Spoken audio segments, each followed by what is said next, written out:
کوئی اس روئے زمین سے اوپر کہیں کوئی ہے۔ اللہ اپنی قدرت سے احساس اب تک دلاتا آ رہا ہے اور قیامت کی صبح تک احساس دلاتا رہے گا کہ آج کروڑوں کے مالک ہے، بڑے بڑے بنگلے ہیں، لیکن ایک منٹ کا زلزلہ آتا ہے اسے یہ سمجھ میں نہیں آتا کہ یہ ساری چیزیں ہماری بیکار ہے، اب میں کہاں جاؤں اور کہاں پناہ لوں۔ یہی وہ اللہ کی قدرت ہے، یہی وہ اللہ کی بڑائی ہے، یہی وہ اللہ کا کرشمہ ہے کہ اللہ اس روئے زمین پر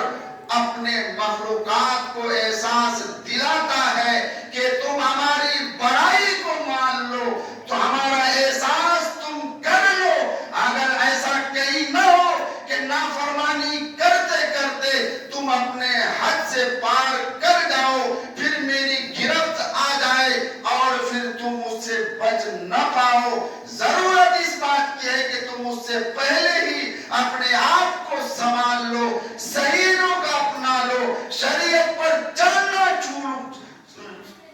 شروع کر دو، جھوٹ بولنا بند کر دو، کسی پر ظلم کرنا بند کر دو، کسی کے خلاف میں محض آرائی بند کر دو، کسی کی عزت کو لوٹنا بند کر دو۔ یہ اللہ احساس دلاتا ہے اپنے مخلوقات کو، لیکن یہ مخلوقات کی ذمہ داری ہے، اس روئے زمین پر تمام انسانوں کی ذمہ داری ہے، خاص طور پر کلام اللہ پر ایمان رکھنے والے، ان کی ذمہ داری کئی اس سے زیادہ ہوتی ہے۔ آقا دو جہاں پیارے حبیب صلی اللہ علیہ وسلم کی ذات گرامی پر یقین رکھنے والا اور آپ کی امتی کی ذمہ داری اور بڑھ جاتی ہے کہ ان چیزوں سے ہمارے ایمان میں اضافہ ہو، ہماری زندگی میں تبدیلی آئے، ہمارے رہنے سہنے میں تبدیلی آئے، ہماری زندگی کے تمام شاہراہوں میں تبدیلی آئے۔ اللہ کے اس کرشمے سے ہمیں یہ احساس ہونا چاہیے، لیکن ہمارے دلوں میں وہ جنگ بڑھ چکی ہے، وہ دلوں میں پردے لگ چکے ہیں، شیاطین کے وہ وساوس ہمارے دلوں میں ہے، ہماری زندگی میں ہے کہ ہمارے یہاں تبدیلی نہیں آتی ہے۔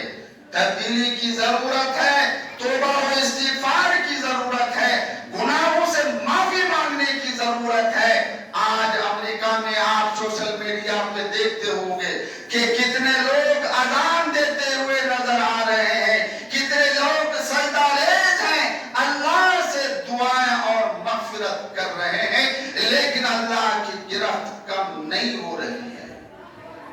اس لیے ان چیزوں سے ہمیں بھی سبق لینا چاہیے، ہمیں بھی تبدیلی لانی چاہیے کہ اللہ کا عذاب مختلف طریقے سے آتا ہے، پریشانیاں مختلف شکل میں آتی ہے، انسان کا کام ہے کہ وہ سمجھے اور اللہ کی کبریائی، اللہ کی بڑائی کا احساس اس کے دلوں میں ہو اور وہ اپنی زندگی میں تبدیلی لائے۔ اسی کے بارے میں کلام اللہ نے بارہا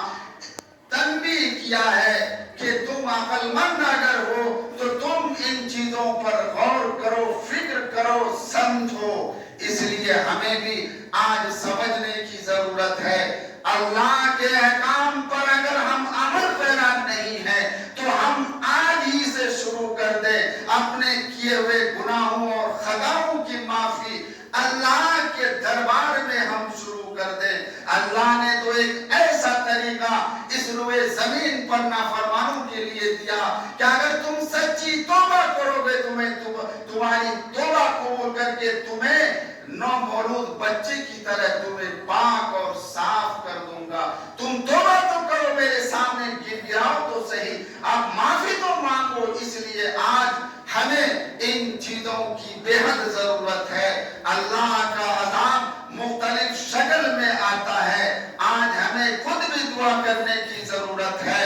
اور دوسروں کے لیے بھی دعا کرنے کی بھی ضرورت ہے، اپنی زندگی بھی سنوارنے کی بھی ضرورت ہے، اور اللہ نے جہاں تک سہولت دی ہے دوسروں کو بھی ہم کہیں اچھی بات، امر بالمعروف کریں، نہی عن المنکر کا فریضہ